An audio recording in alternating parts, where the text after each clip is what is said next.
How do you get shafted in a shareholders agreement? Pretty simple. Stick around and I'll tell you how.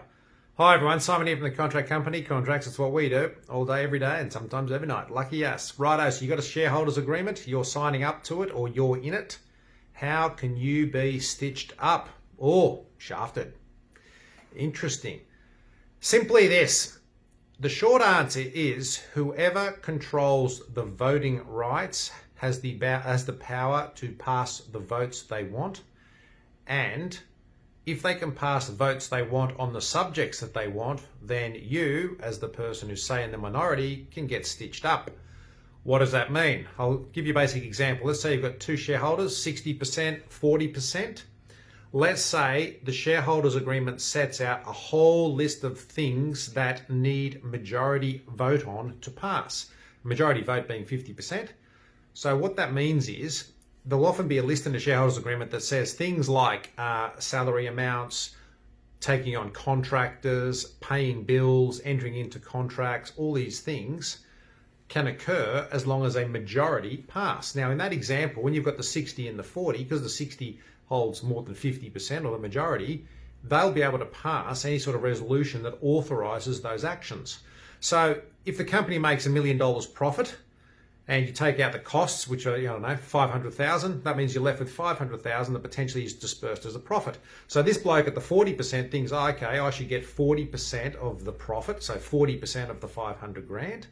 But what the 60% guy could actually do, he could actually pass a vote or a resolution that changes his salary so that instead of there being $500,000 to distribute as profit, maybe there's now only $100,000 because $400,000 has suddenly gone to his new inflated salary.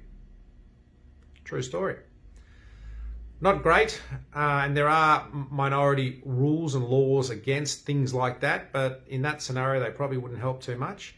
So you just got to be careful with these sorts of things and understand that if you control the voting rights in a shareholders agreement and the shareholders agreement lists which sort of matters or items can be voted on, then that's how you can get stitched up. So in my example, if the shareholders agreement basically said that certain matters need unanimous approval to pass, i.e. increasing salaries, then the 40% bloke would be protected because it's only with the consent of both parties then would they be able to pass a resolution that increases Mr. 60% salary.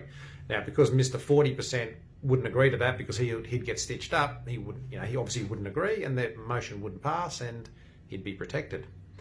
So that's how you can get shafted under a shareholders agreement, and I've seen it done.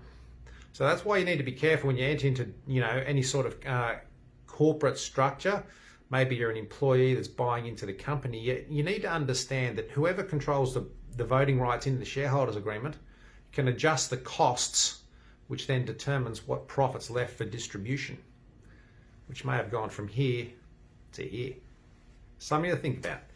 Any questions? Simon@contractcompany.com.au. Thanks very much.